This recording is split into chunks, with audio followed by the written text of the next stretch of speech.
He's not a distiller by blood, but he's got agave in his crosshairs and fire in his gut. John de Rosier isn't here to play it safe. After building a name in the world of fine dining, he pivoted hard, launching Cambio Tequila, a brand that spits in the face of additives, shortcuts, and half-truths. This isn't just a bottle, it's a battle cry. Cambio means change, and John's mission is to rip the mask off of modern tequila and rebuild it with soul, grit, and zero compromise. In this episode, we go deep into what drives a chef-turned-agave obsessive to challenge the entire spirits industry, one unapologetic pour at a time. On this episode of Tactical Tequila Podcast with your host, Matt Wilson.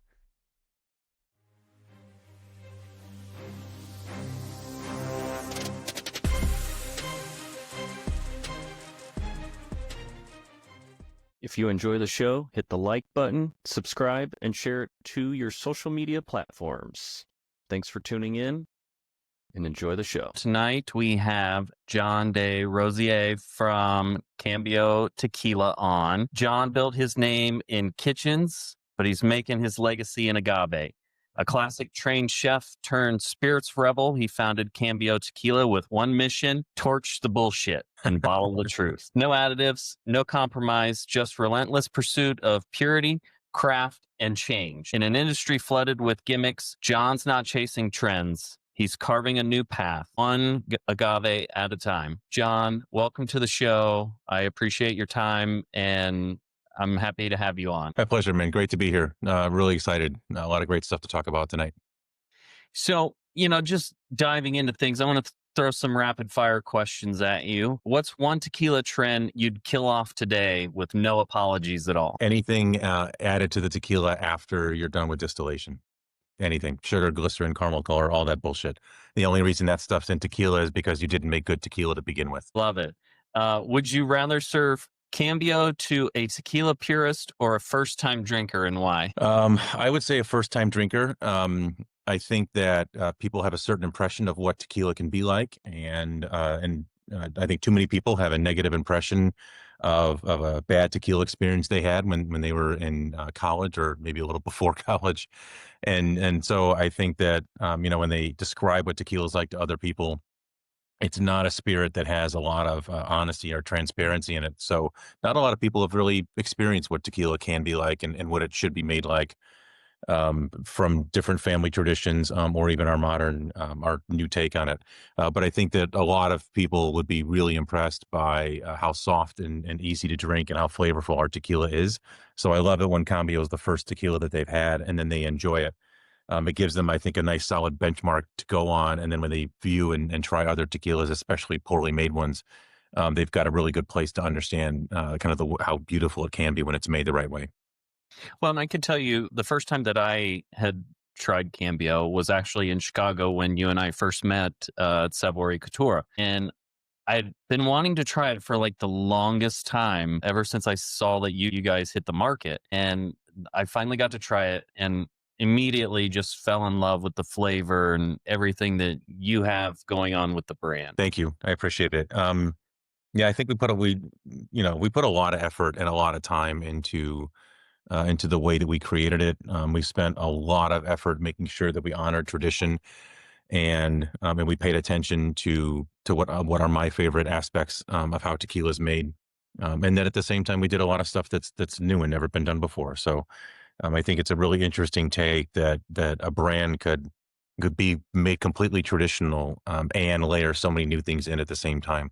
And I think we do both of those things really well. But the idea is to make a really delicious, flavorful, enjoyable tequila that everybody wants to have, a second sip or a second cocktail from. Is there one ingredient that'll never touch your tequila, even if it means doubling your sales?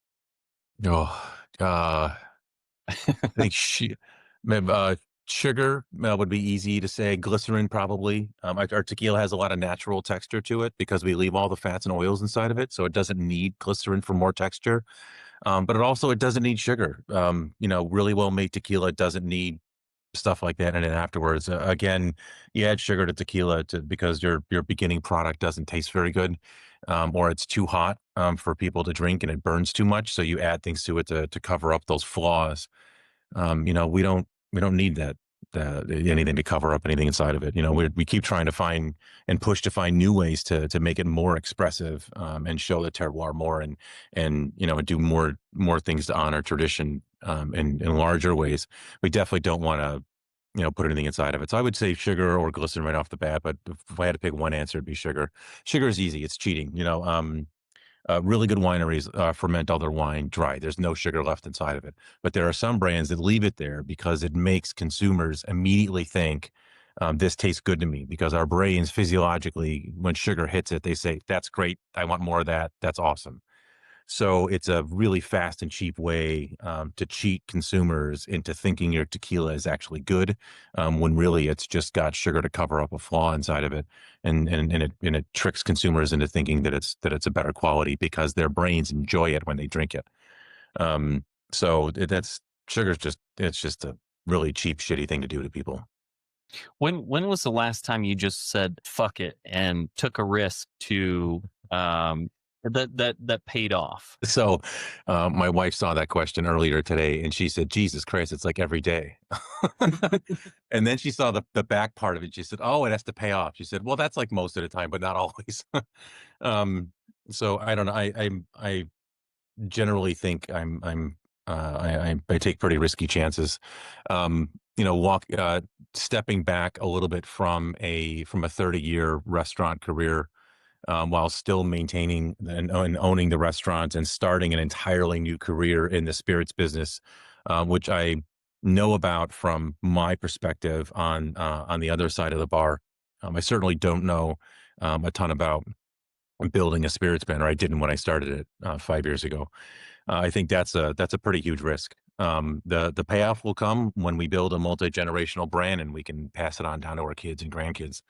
I think that's one of the things that we do that's interesting and different, and something we've done intentionally, is that we haven't just tried to make beautiful tequila and then try to make it in a different way and try to challenge convention with it.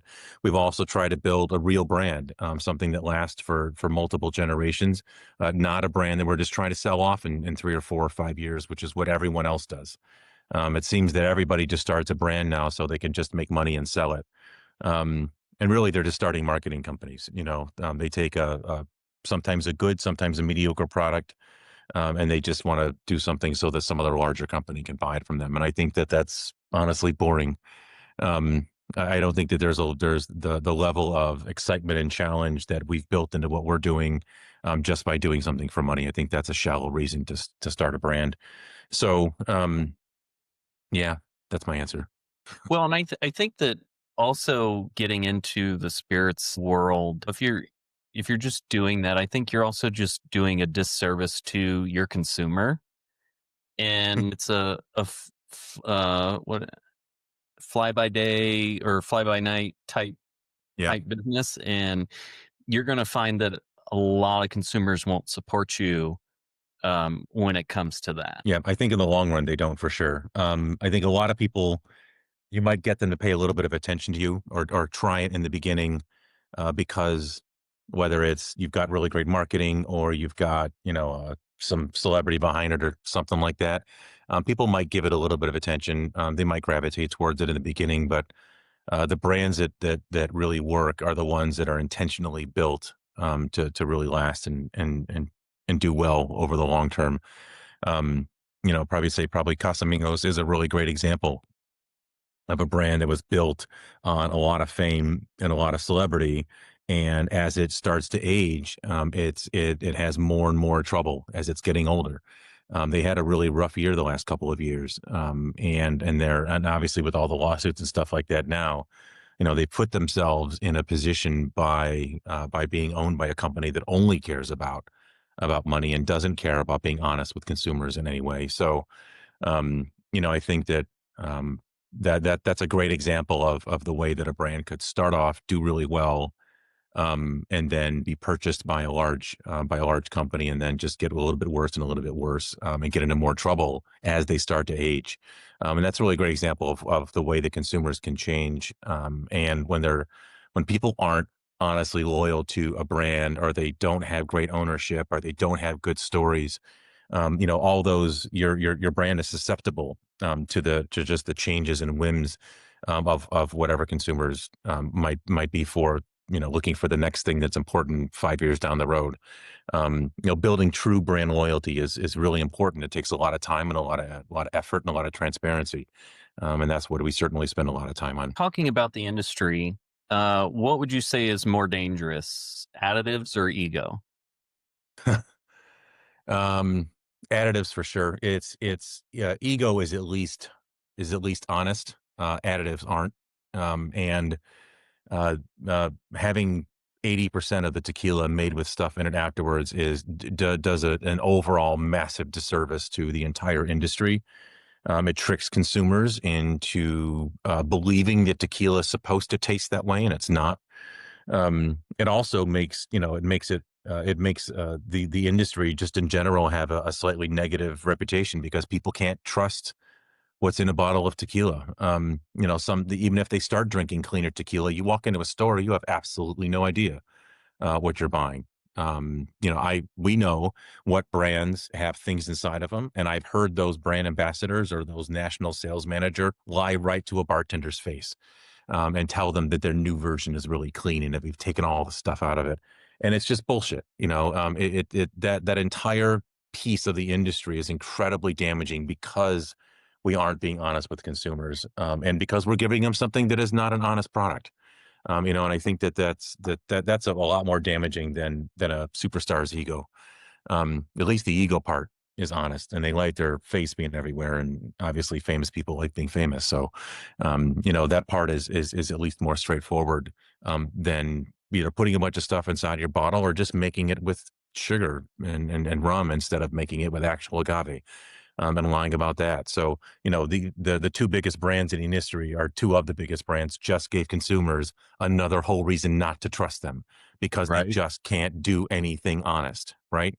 Um, and one was a brand that didn't do great last year, and the other was one of the largest growing brands from last year. And so, you know, we just, as a whole, as an industry, we keep shooting ourselves in the foot. It's like some of us are trying to show people what really great tequila can be like, and then the really big boys in our industry turn around and come up with another reason for people not to trust us, and that's really frustrating. That certainly sets us back, as a group, and it doesn't help our trust with consumers. So I think more transparency and more honesty is a much better way forward, and honestly, a better way to live, and a better way to build a company on.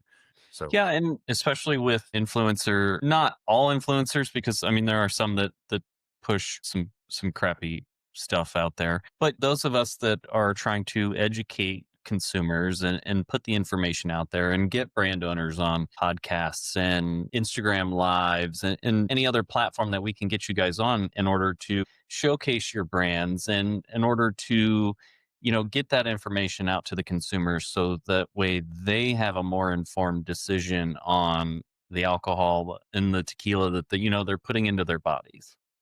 yep. Yeah, I think it's the only way that we could ever do it.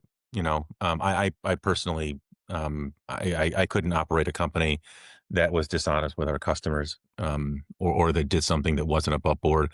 It's the reason why we talk about our entire process. We talk about it all the time. We don't have any secrets. We don't hide stuff from people. We're always out trying to speak about what we're doing, and our marketing campaign is literally just to talk about what we do every day. We don't have a marketing department. We just have a really honest, no bullshit story, with real stuff built into it. We didn't have to have a bunch of people sit around a table and create a fake story. Our entire ethos and our entire belief system, and all the things that we do, is just us describing what happens every day. It's a really easy, simple, straightforward, way to communicate a brand to consumers, I think. I love that, and I know that there are a lot of people out there that do love the transparency and they love getting to know not only what's in their bottle, but also what makes you as a brand and what makes you as the person more how do I want to say it? More appealing than, the mass produced the bigger brands.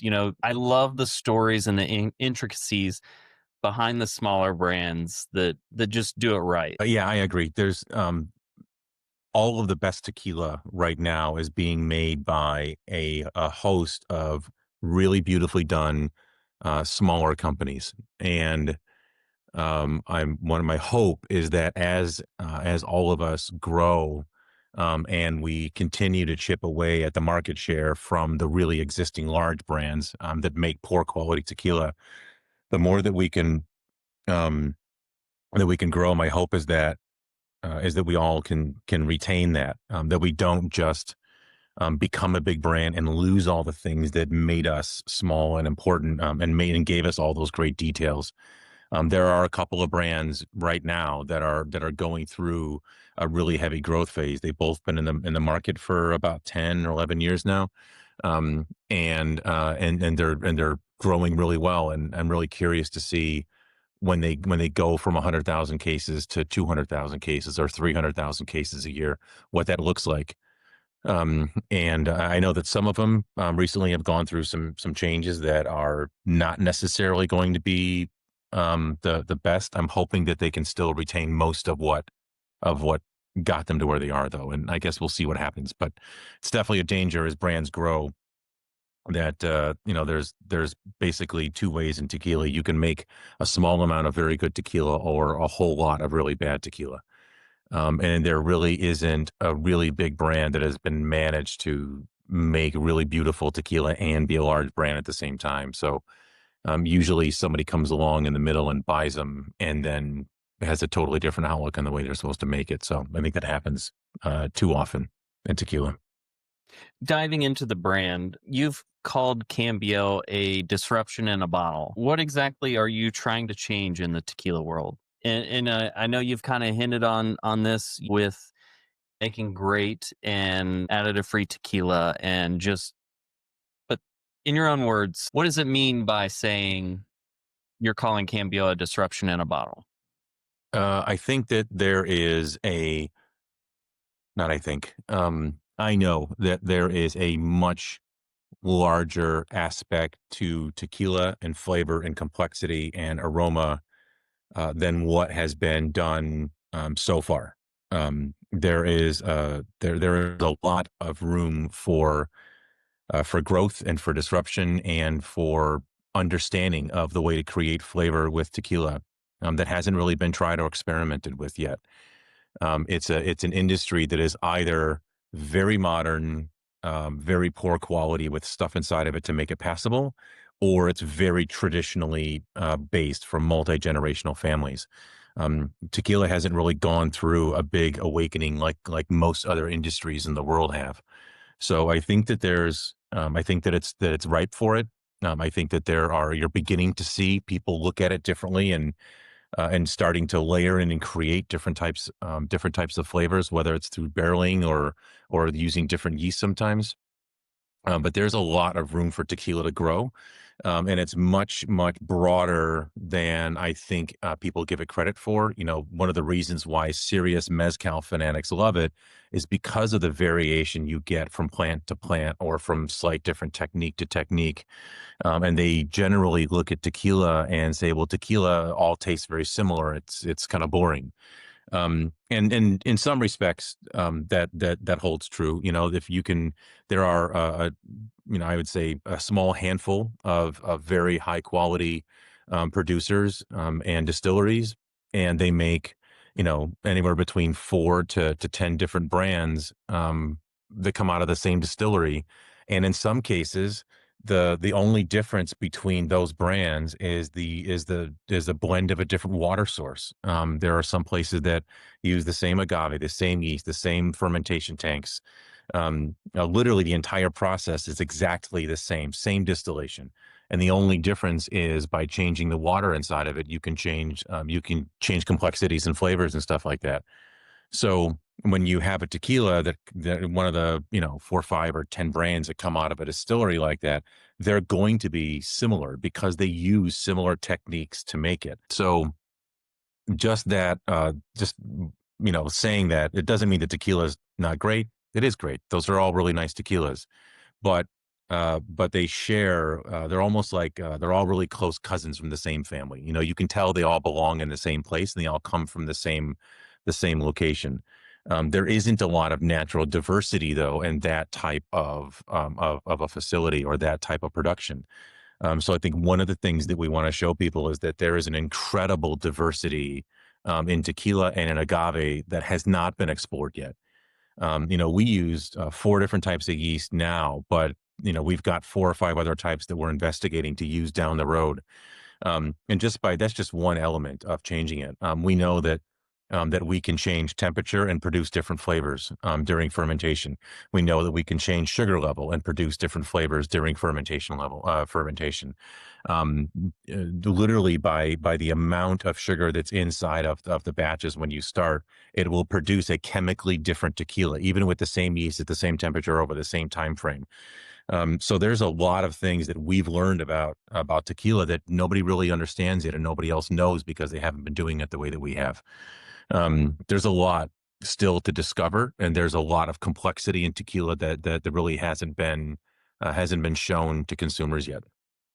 Talking about details about how it's made, what's one detail that people overlook about Cambio in the process, but it is to you a can't go without? I mention it when I talk to uh, the geeks and the nerds because they understand this part. But one of the things that is special about our tequila, so even a high quality production of tequila, some portion of the heads of the beginning of the distillation are taken off, whether it's 1% or 3%, depending on how high quality it is.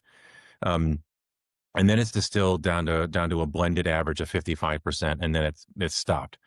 And it's like that so that you don't have too much methanol or too much ethanol or too much superior alcohols. There's different types of alcohol that are present inside of the distillate, and there are levels of those things that you have to be careful of so that you don't either get people sick or you don't produce a product that isn't very soft or drinkable.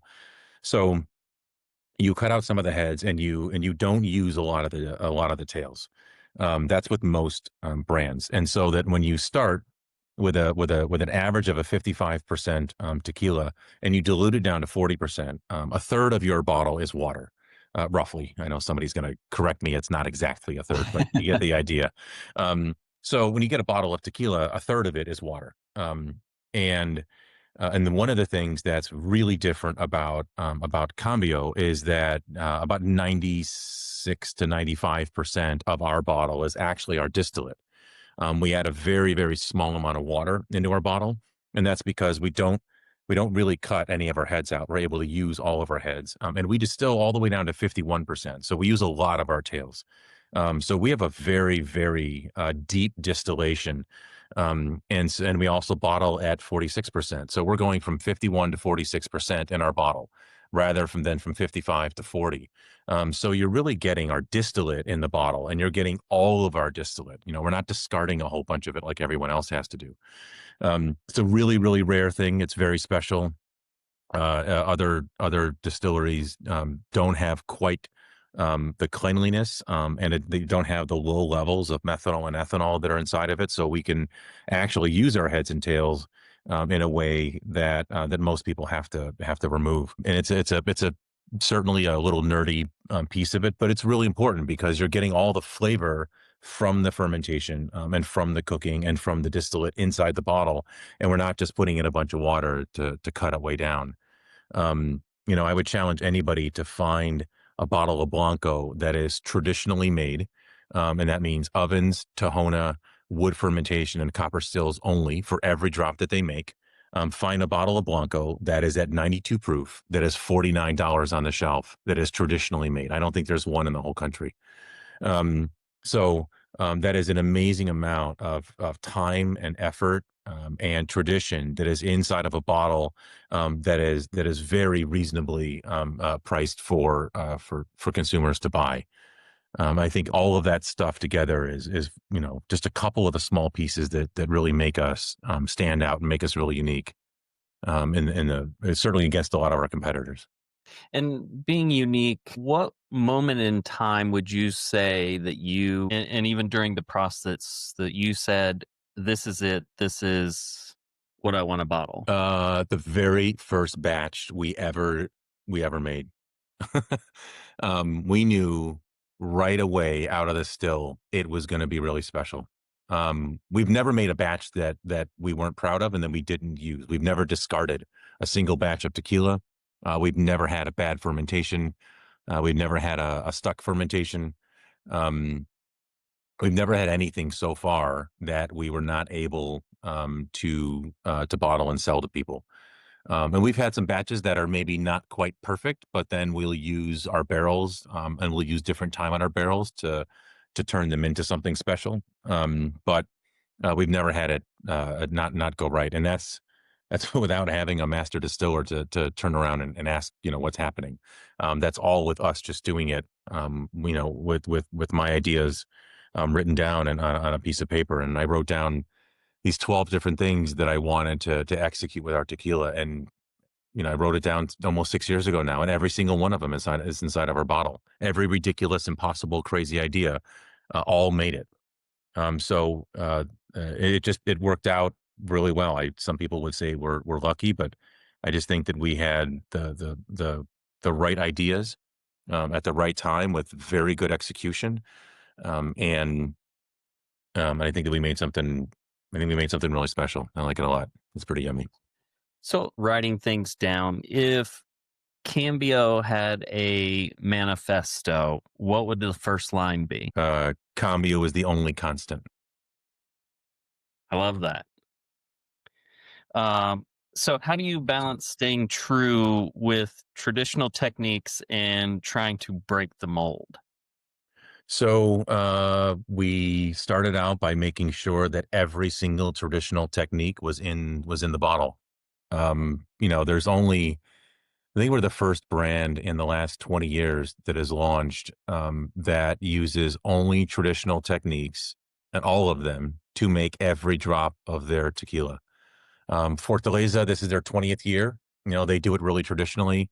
And traditionally, I mean, like traditionally, it's, brick ovens, 100% Tahona, volcanic stone Tahona. Real Tahona is not a a metal version that's a Tahona, but it's sort of a modern mechanized Tahona. Only wood fermentation and copper stills. That's all we used to make it. We added one more traditional piece into it. We let our fermentation go through a full malolactic at the end of it. That's a super old technique. It's not done very much anymore, where you let it sit for a full 3 days to go through mallow. It's a really extra piece we try to put back into it. So, being a brand that makes every drop, that's only traditionally made, and then folding back in the piece of it, the mallow piece to it, I think is the foundation of it, and that's why we wanted to start with that. So, we are our bones, and foundationally, we're a completely traditional tequila brand, in a way that a new brand has not been launched in a very long time. That's the very first thing I always like to tell people, because all of the other brands that make nice, high quality tequila right now are not traditionally made. Autoclaves are not traditional, and you can make nice tequila with them. It doesn't mean that they're traditionally done. And you can make pretty good tequila with roller mills too, but roller mills aren't traditional. Those are modern inventions to make the process faster and cheaper and get a better yield out of it. Those tools were invented to make tequila faster and cheaper. They were not invented to make tequila better. And I think that last piece is then where we look at the new things that we do and the changes that we've made along the way. Why do we cook our agaves whole? It's because we think it adds something different. It adds more to it than what it had before. Why do we perform fermentation at half the temperature that everybody else does? Using different yeasts that are not used in Mexico for anything else. And that's because we think it produces different flavors and aromas and better texture than what's normally done. We looked at all these little tiny steps along the way and thought, could this one piece of the process be done better? Could we change something with it to improve on all that tradition? And there was nothing that was sacred. It's like we wanted the foundation, and that piece was sacred. And then after that foundation was established, we looked at everything and we thought everything could be tweaked and changed, and everything could be modified, just a little bit, to see about getting a little more, out of the plants and out of the process. So it's this weird combination of being a very old school traditional brand and a very forward thinking concept at the same time. So, when would you say that tequila stopped being a spirit for you, but started becoming more of a story worth building a brand around? Let's see. I had we opened a small little Mexican place about a year and a half before COVID. All Everything in it was handmade, from scratch. We were the only place, on the north, where in the area where my restaurants are at, the only place that was actually hand pressing tortillas every day. Um, all of our food, all of our base products were brought in from scratch, and we cooked everything from nothing. We bought all the best ingredients and the best chilies we could find, anywhere in the country. We really spent a lot of time and effort doing it. And this is probably 7 years ago now, that we built it, and we had an agave selection of tequila and mezcal, that was all additive free. And the idea was that we wanted to show how beautiful all the stuff in Mexico was, and how amazing all of these traditions were, and that the food and spirits that are made in Mexico is not always what Americans think it is. And we were trying to show how different all the regions, were with their individual cuisines, and how special all the agave spirits were. So I really spent a lot of time and effort, um, you know, with that restaurant. And during that time, about a year after we opened it, is when my cousin called me and asked me to come down to Mexico about to look at building a brand, and really starting something from scratch. So it all worked out and happened, at the same time. And the first light bulb was really started to go off when we started to tour the different distilleries, and we saw everybody from Don Julio and Herradura all the way down to Fortaleza and G4 and Cascoin. And it was during the Herradura tour, that I really started thinking, like, maybe we don't have to do what everyone's doing. Maybe there's a way that you could take some of what I know from my friends that make wine and blend in some of that to see if we can show more terroir, and really show what agave can be like. Maybe there's a way to create different complexity and different flavor, by using some of those techniques that have been developed over 1,000 years. Maybe the agave spirits need some of that. Maybe that's a way we could build a brand forward. And so that was really the first beginning idea, and then that developed over the course of another year of me researching and thinking about it, into what we have now. Would you say that, as far as any misconceptions with tequila drinkers or the tequila culture itself, is there one misconception that really just pisses you off? Um, yeah, that just because a person is famous and has a lot of followers on Instagram doesn't mean they know shit about tequila. Um, there are some people that are very, very good and really understand tequila and agave spirits in general. But there are an awful lot of people that have way too many followers because they're good personalities, and they've been given a lot of credit by the industry. A lot of brands just pay them to talk about their brands. That's something I didn't really understand before we started doing this. I thought when influencers talked about brands that they loved, that they were talking about things that they always felt honestly. And even if people are being honest, the influence of money always, you know, at least on the surface of it can question that a little bit. So there's just, I think that there's a number of famous people that I listen to the way that they speak about agave and the way that they speak about the flavors that are in tequila. And those things aren't really, I have all those tequilas. I've got 150 bottles sitting on my shelf, and I taste those things and I listen to what they say, and those flavors and those aromas are not necessarily present in those tequilas. Um, I don't know. I can't really figure out how that happened, and chefs all work through either working through restaurants or going to culinary school. They've all spent a lot of time and effort developing their craft, and developing the skills that they have. Sommeliers do the same thing, right? They spend decades learning about wine and the way that it's been made, and how it's made all over the world. And there are specific standardized tests of how well you understand that knowledge, and how well you can apply that to what's actually in the glass, and you develop a memory of flavors. You can describe the difference between the way that an orange blossom smells and the way that lavender or violet smells, because you know what those things are like. You've smelled them in fields. You can smell them in wine. I mean, you can describe that accurately because you remember what it's like. You develop that skill. It takes a lot of practice and a lot of time and effort. And there's a lot of people talking about tequila that haven't really gone through anything like that. They haven't, developed their craft over decades, because a lot of this is still really new. So I think that it's wise for everyone to just question, is this person really the person I should be listening to? Do they really understand, what they're talking about? And if for some people, it'll be simple. They'll say, this guy talks about tequila. I like what he says. I like the tequila he likes to drink. And if that's the way they feel, that's fine. That's okay. There's nothing wrong with that. Um, but at the very least, I think it's a positive thing for us to question, how is it that, that 5 years ago you were a banker and now you've got 500,000 followers on Instagram and you're telling everybody how great tequila is, and how much you like it. Did you really spend a lot of time discovering your craft? Do you really understand the flavors and aromas you're talking about? Or do you kind of regurgitate the same sort of things that everybody else kind of says? Like everybody says cooked agave. It's like saying, Pinot Noir smells like red cherries.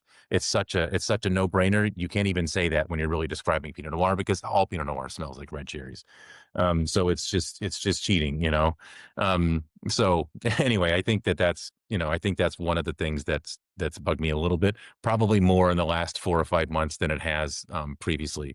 The people, the more it starts to irk me a little bit. So With your background in fine dining and the chef world, how would you say that has approached your way that you approach tequila? I think parts of my career, both from my wine background and from my chef background, have influenced pieces of it. The cooking of the agave whole, that is all chef background, and that's really me watching everybody chop it up, seeing all the agave come out of the oven in these semi-dried small little pieces, that lose a lot of moisture when they're cooking. They lose some moisture after harvest, before they go in the ovens, because that process takes anywhere from 2 to 4 days, and it's really dry for most of the year in Jalisco, and it's obviously really high altitude for most of the farm. So cutting agave and letting it sit in the field for a couple days and letting it sit in the truck or the floor of the distillery for a couple of days doesn't seem like the best way to do it. And so I was thinking, what if you didn't cut them in half? What if you left it whole? The same way that you would do a brisket or a pork shoulder.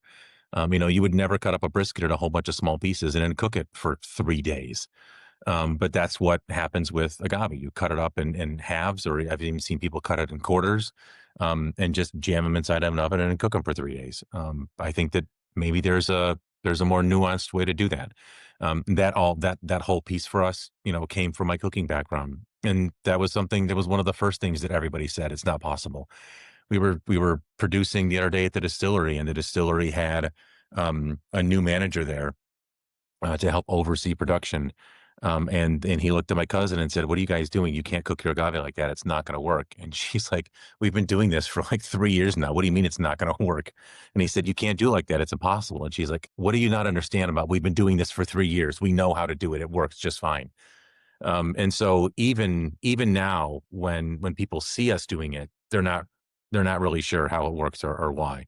And all it took was thinking about the cooking process differently and thinking about the way the temperature is applied over a certain amount of time differently, and changing that and modulating it, and regulating how much time that the agaves sit at a certain amount of temperature, and changing that over a 4-day period. It was not easy, but it's certainly possible to do.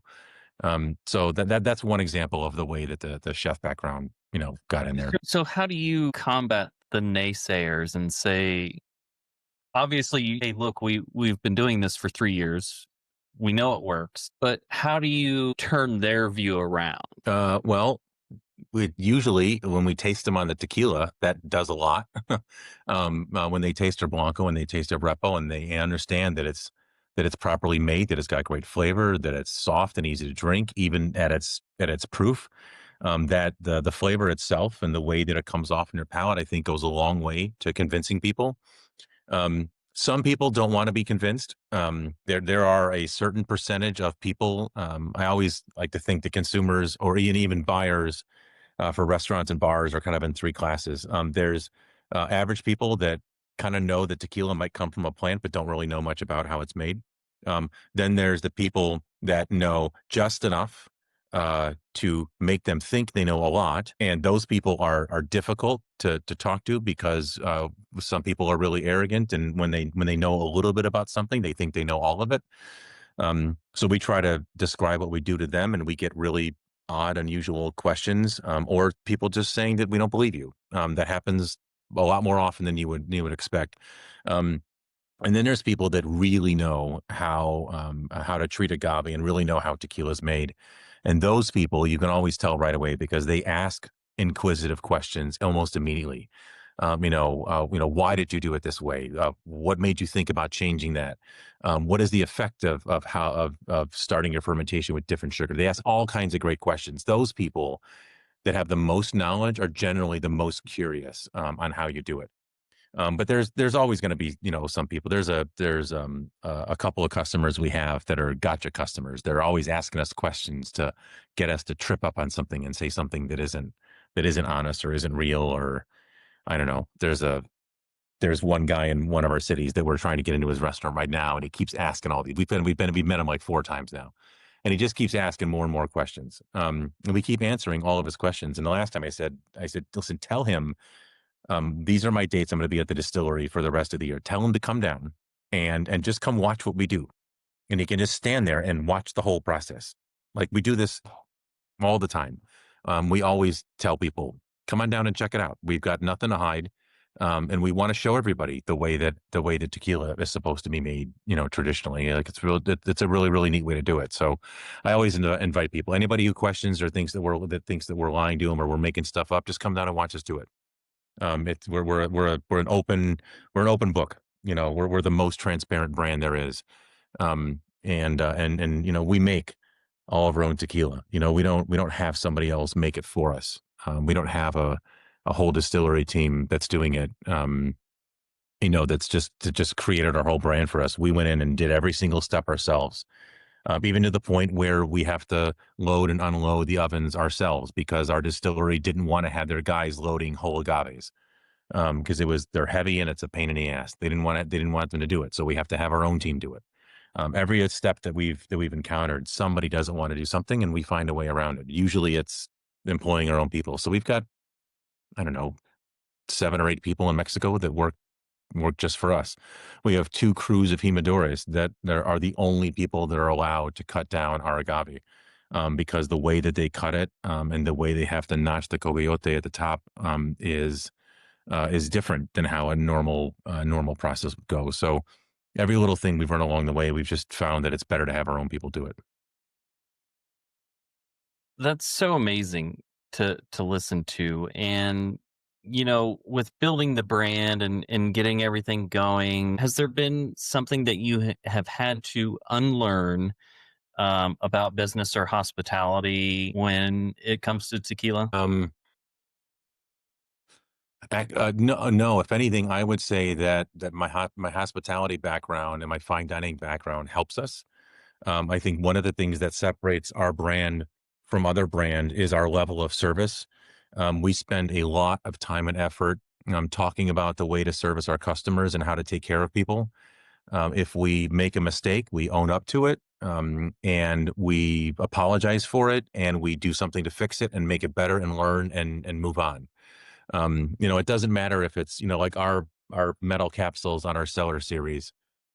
The glue just didn't work the right way. It was the first time that the capsule company had made a synthetic cork, and a metal capsule together the way we wanted it done. And they'd used a glue that just came loose. So they break sometimes.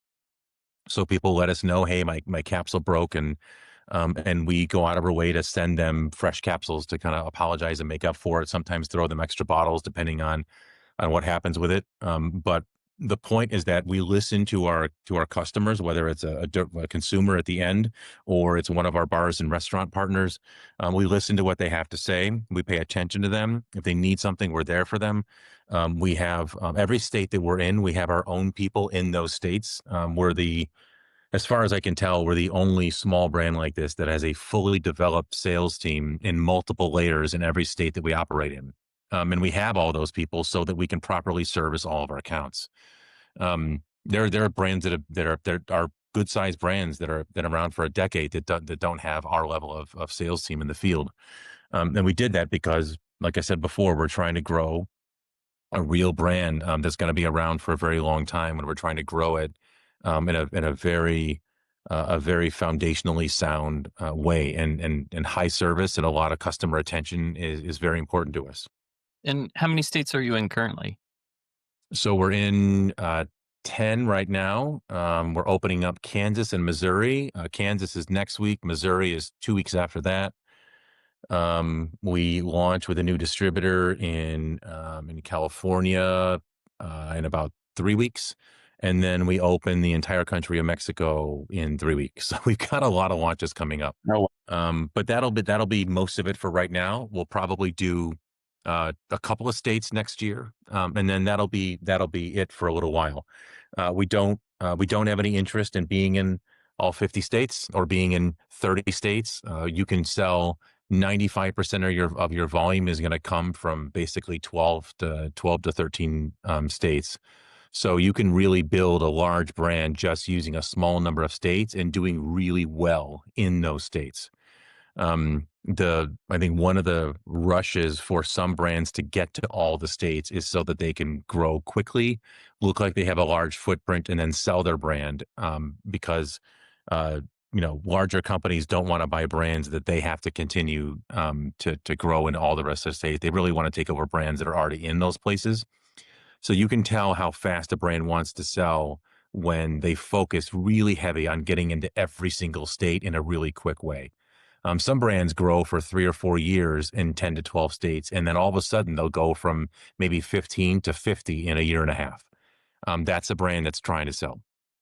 And we don't have an interest in that. That's not what we're building our company for. We spent 4.5 years working on the brand and making our tequila and our company and the structure of our company and the way we can scale before we launched anything. And that's not a normal process. First, everybody just buys tequila from a distillery that's already making it. If you see a brand launch that the company was formed a year ago and they launch and they've got Blanco Repo and they've got a 2-year-old añejo right out of the gate, that's just a company who's just buying all their tequila and launching a brand. And that's not something that we could do. We make every single drop of our tequila and we oversee it and we make it ourselves.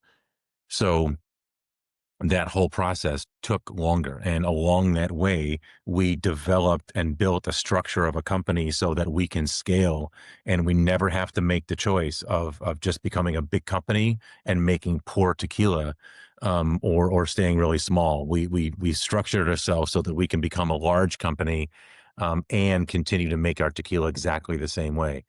So that we know in sometime in the next 2 to 2.5 years, we will start constructing our own distillery, because we're going to run out of capacity at the one that we have now.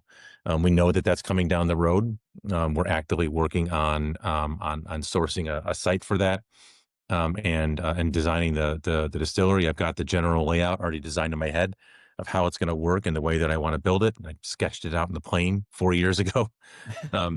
So we always think about about the long-term thing, because the steps that you make now will end up becoming important, 3, 4, 5 years down the road. So we want to make sure we're planning for those things and thinking about that stuff now as a company and as a brand, so that we never have to make the decision to just make bad tequila to become bigger. So, is there one question that about Cambio that has never been asked to you, but that you're dying to answer? It's- I that was one of the things I read earlier, and I'm not sure. I've thought about it a couple times now today.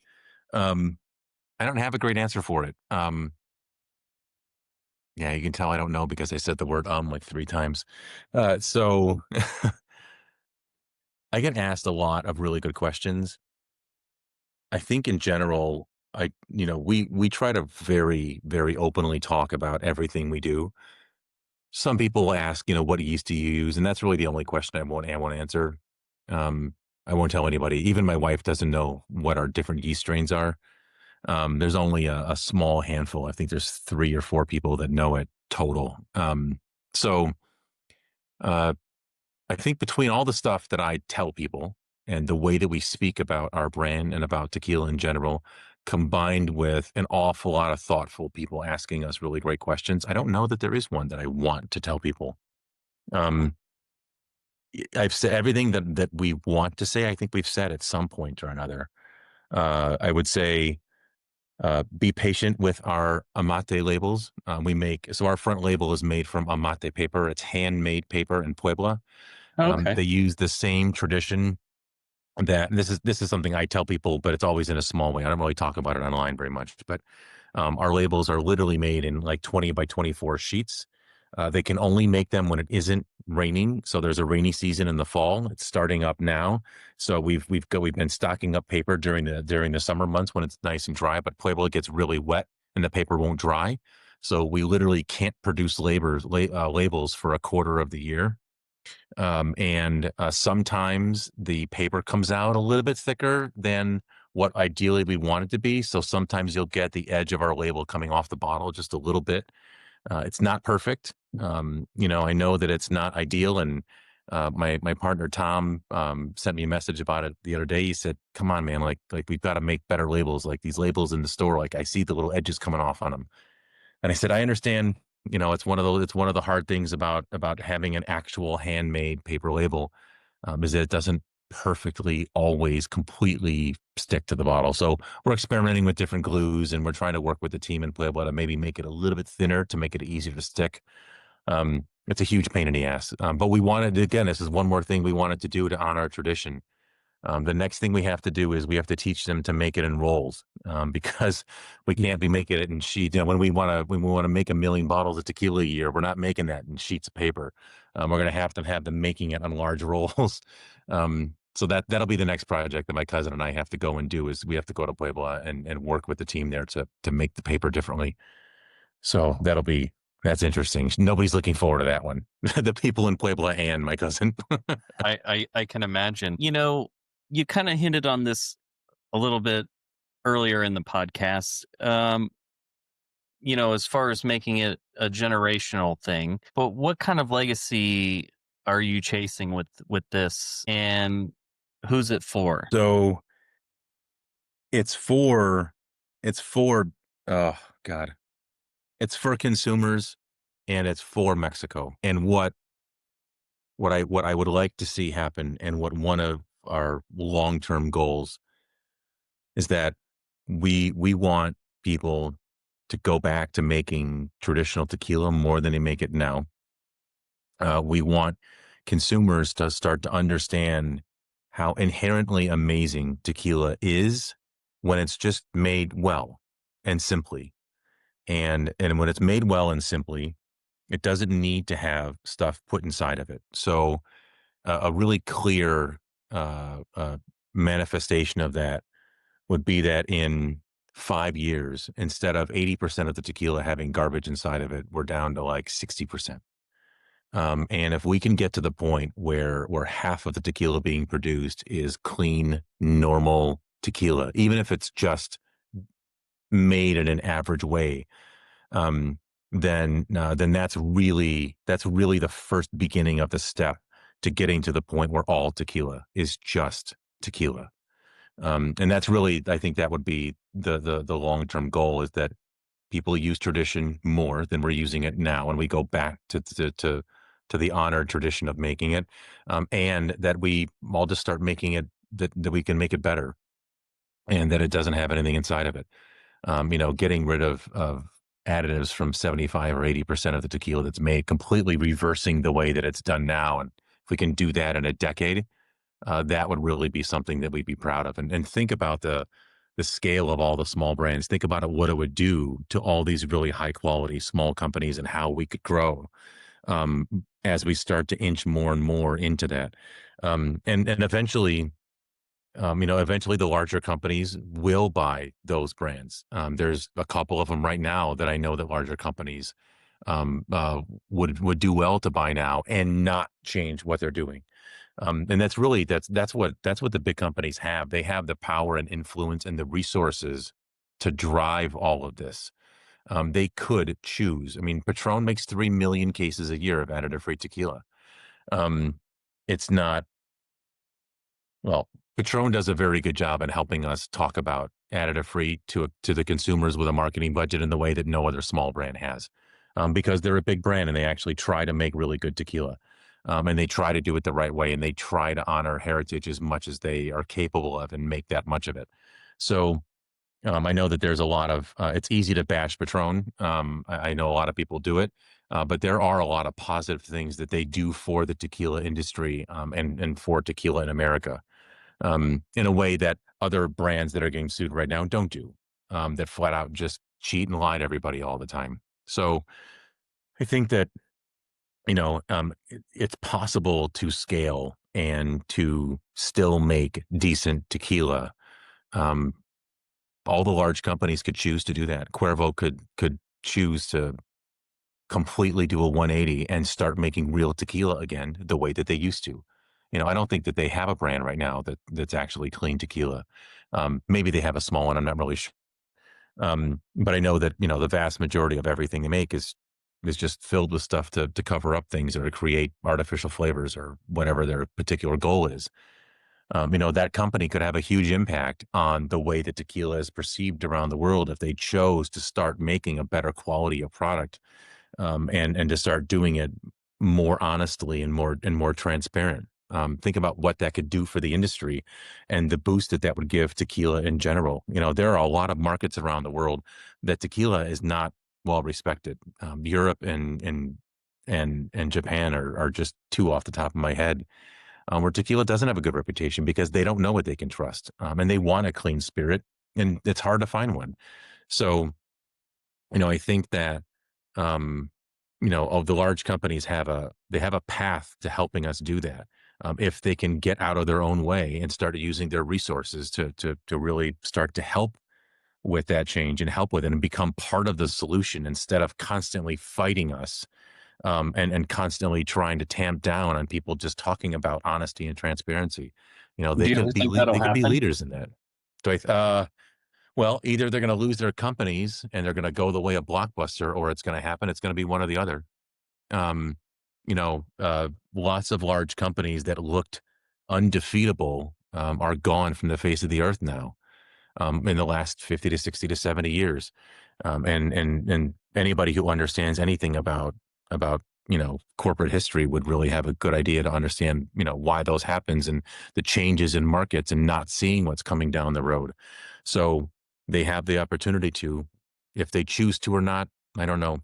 I there's been too many really big companies that have gotten crushed because they couldn't see what was coming down the road and they couldn't adapt to it. And they chose not to, and they tried to stamp out, or crush the small things that were coming up behind them that were going to make a difference. And that's what's happening right now. A lot of the large companies are trying to crush all the small guys, that are trying to make tequila the right way, that talk about it the way that we talk about it. So, that's their choice. They could make a better one. They could make a better one, and they could be part of actually growing with the industry, and being a part of what's going to shift as we get back towards real tequila again. I hope that they will. I really wish that they would. They're capable of doing it. They have the technology and the resources and the wherewithal to get it done. Um, whether they choose to or not, I don't know. I hope that they do.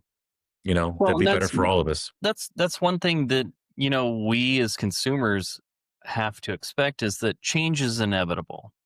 It's always going to happen. It's always going to come around.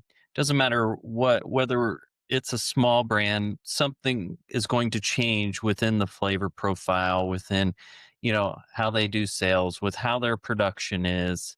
Um, Something is always going to change, and we just have to realize that the change is going to happen, but we also have to adapt to that change. Yeah, absolutely. And if you don't adapt to it, then you die. And that's really it's as simple as that. Yeah. Everything has to change and grow and be different. And as soon as you're doing amazingly well and you feel great about yourself and you stop innovating, that's the moment you start to die.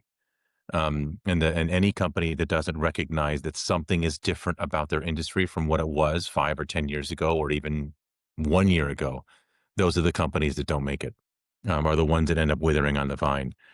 You have to recognize things that are coming and what things will be like down the road. And when they start to evolve, be part of that evolution, be a positive part of that change. And then that's the way that you can survive and do well.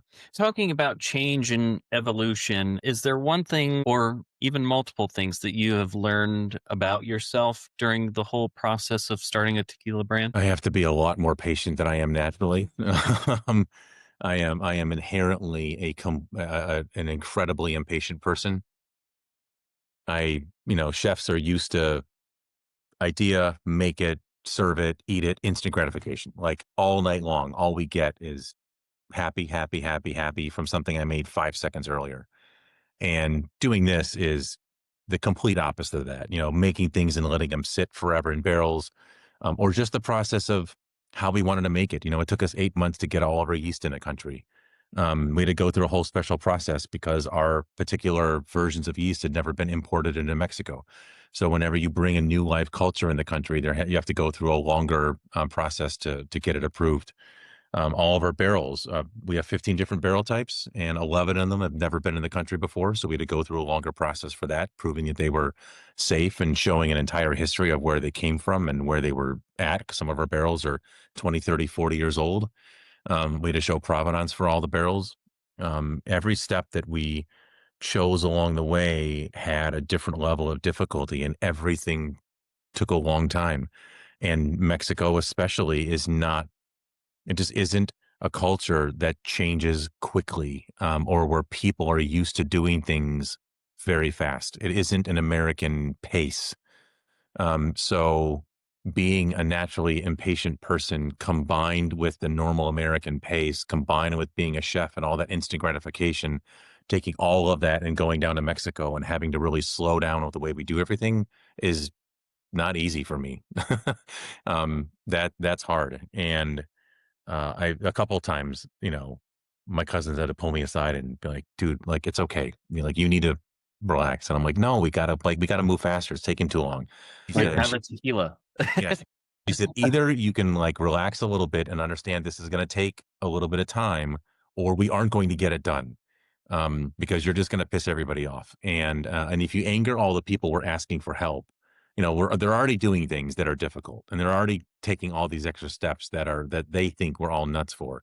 We need them to help us to get this done. And so being patient with that is definitely something that I've had to work on a lot. And it's so antithetical to my natural being that it's hard to do.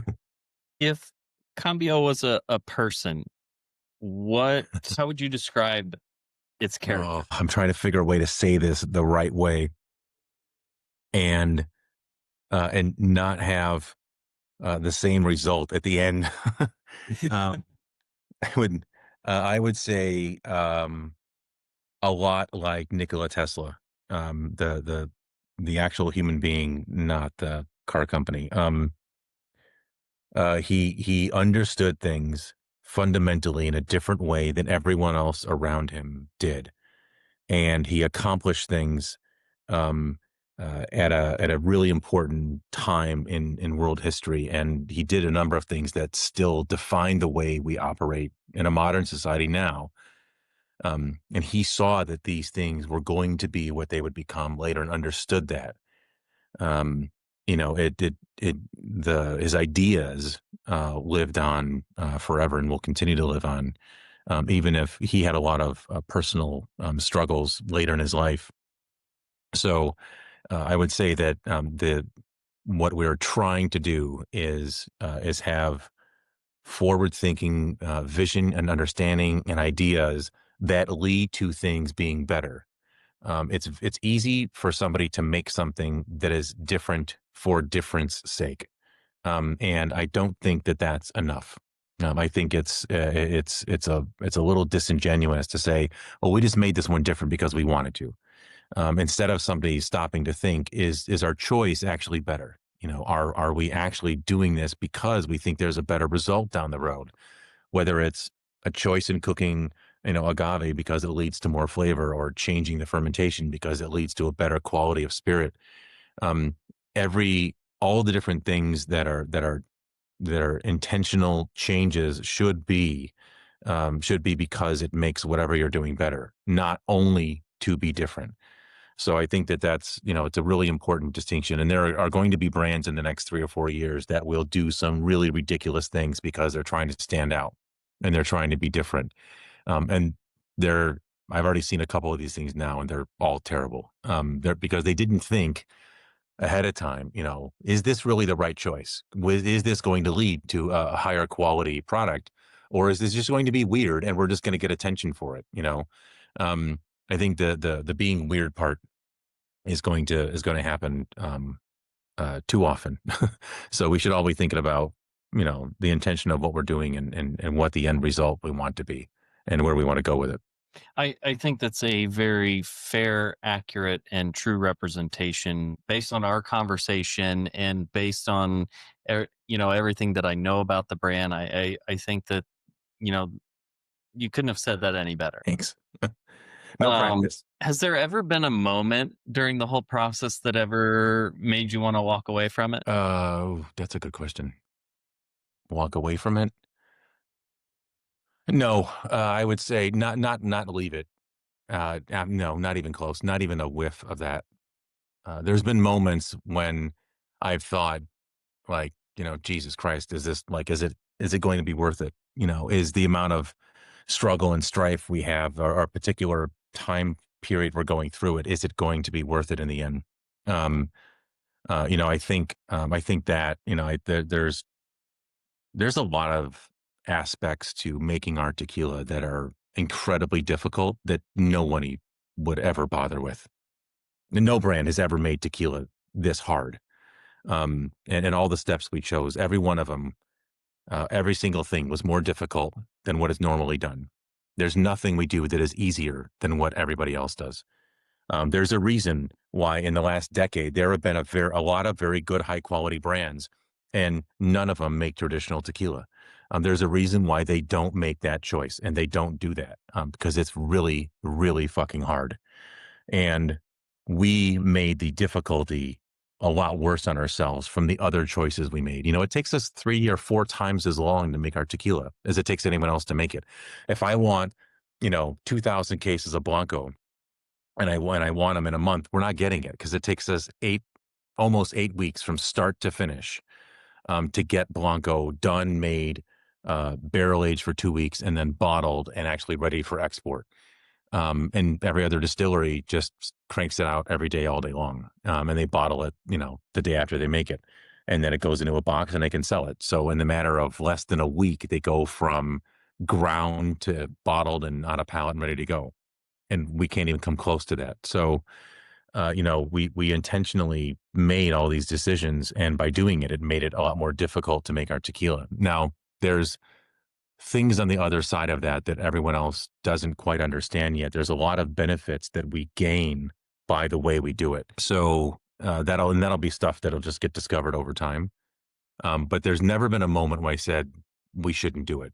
There's only a moment of, God, why do we make this so hard? Like sometimes I just wish that we could make it the easy way like everybody else. I wish that we could just knock out Blanco in a week, and call it a day. But I mean, our cooking process is 4 days. Our fermentation is 15 days.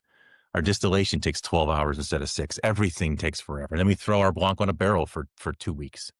So it's just every single decision is just more time consuming. But that's what we need to do to make the quality spirit that we do. Well, and the old saying goes is nothing good ever comes easy. Like, you have to put the work in, you have to do the grind, you have to get it going, Yeah. and you guys are doing that. And kudos to you guys for how you do the process and the way that you do the process differently than everyone else. Thank you. I appreciate that. I think it'll be, in the long run, it's going to be one of the things that really defines this generation of tequila. There's going to be a small number of brands that come out of it that really set what happens with tequila for the next 10 to 15 to 25 years. And I think that we're going to be one of those brands. I think that there's a long runway for the things that we're doing and the way that we do it. And, we'll see, obviously the decades will tell, but I think that the choices we've made, the intentional things that we've decided to do and the way we've built and really structured our company are going to end up paying off in the long run. I hope. It's still a really risky business. You never know. But I think that what we're doing, people are going to look back and say, like, that was one of those moments when that core group of people got together and they really turned tequila and they really made it into what, when we're into, 2050 and everybody's looking backwards, they'll say, this is when tequila really became, the most favorite thing in the world and where everybody really loves to have it. So I think that that's one of the things that I look back and, I look forward to a time when I can go and visit Europe and I can actually see really beautifully made tequilas in every bar. Everywhere I go, I see 50 different gins from every little corner all over the world, and virtually no tequila because they just don't trust our industry. They don't trust it. And then they don't like a lot of it. So I think that's it is absolutely changing now. And it's going to be one of the things that's going to change a lot in the next 5 years. So anyway, that's, it's a little bit of what I think we can do in the future. Talking about the future and talking about making good quality craft tequila, is there a kind of drinker in mind that you have when you make Cambio? Is it more the aficionado? Is it more of the beginner? Where do you see it? I think that our brand appeals to a couple different groups for different reasons.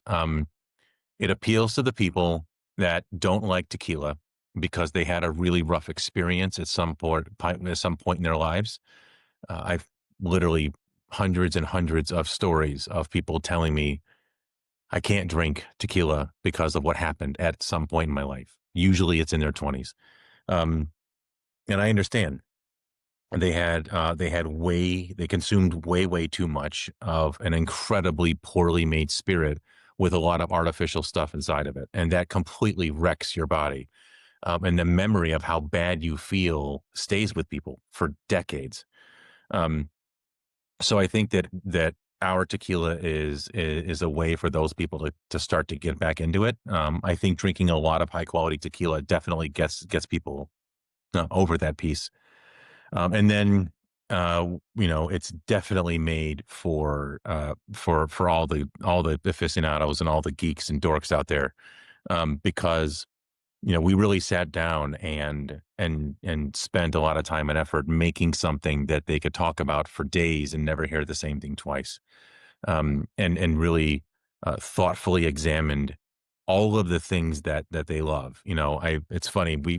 There's a certain class of a very knowledgeable tequila drinker that will look at our Blanco and say, well, you rest that in barrel. That's not traditional. You shouldn't be doing that. And I listen to them talk about other tequilas that are made with autoclaves and roller mills. And I'm like, you're giving us grief because we put it in a couple of old wine barrels for 2 weeks and you're not giving us credit for using only a Tahona and only wood fermentation and only copper stills, but it's okay for those guys to use autoclaves and roller mills. That's acceptable, but our 2 weeks in barrel is not.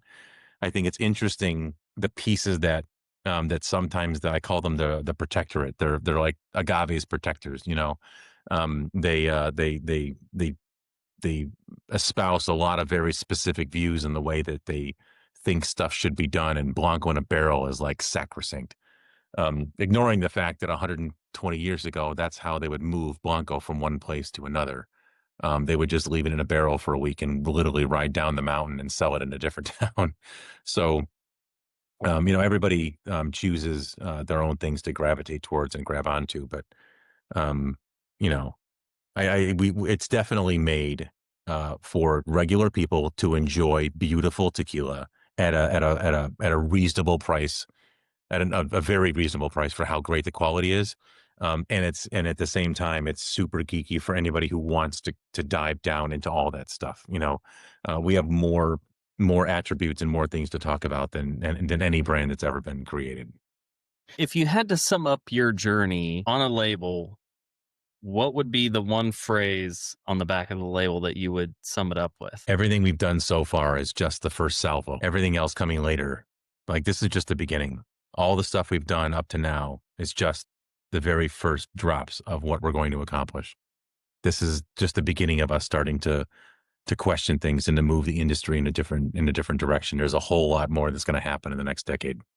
I love that. Where can everyone find you guys on social media? So Instagram is easy. It's just Cambio_tequila. So that's really straightforward. And then it's I think it's the same thing on Facebook. It's really, both of those are really similar. So definitely check us out there. I write a blog I'm supposed to do it every month. I don't always get to it because I get distracted by, running the company and stuff like that. And I don't really always focus on doing the blog as much as my marketing, my guys would. We've got a really good social team, and a really great guy that does PR for us. And they always want the blog because our blog is really good. Blog, newsletter, what everybody has a different word for whatever they call it. But so I've got an idea of what we're working on now. And I think it's the one now. They're all different. Generally questioning the industry, talking about what we do, talking about how it's different. And I'm writing one now that'll be about, who makes your tequila. There's a small number of brands where the distillery it's made at is actually who makes the tequila. But a lot of brands that have been founded in the last decade are just made by somebody else, and they're owned by an individual or a group of individuals. But somebody else is making all their tequila for them. So they just put a label on it and, walk around and they take ownership of it because they're paying for it and it's their brand. But, one of the things that we do differently is we actually make our own. We've got a whole team of people that work on our brand in Mexico. And even though we don't own the distillery we make it at, we operate that distillery. And our team is there watching every single thing that is done. And a number of our team members are physically helping to make it. So it's not just we go to some place and, and we just buy their tequila and they just make it for us. We're actually creating this every day and we're watching it every day. And that's a really unusual thing for a brand of our size. I don't know of another brand that is our size that literally makes everything themselves. So. Well, John, I appreciate your time and I appreciate you being on the show. Any final words for the listeners? Just drink real tequila and stop buying all the bullshit. That's it. One of the best taglines ever. John, thank you so much. Everyone, thank you for listening in. Have a good night. Thanks, everybody. Really appreciate you listening.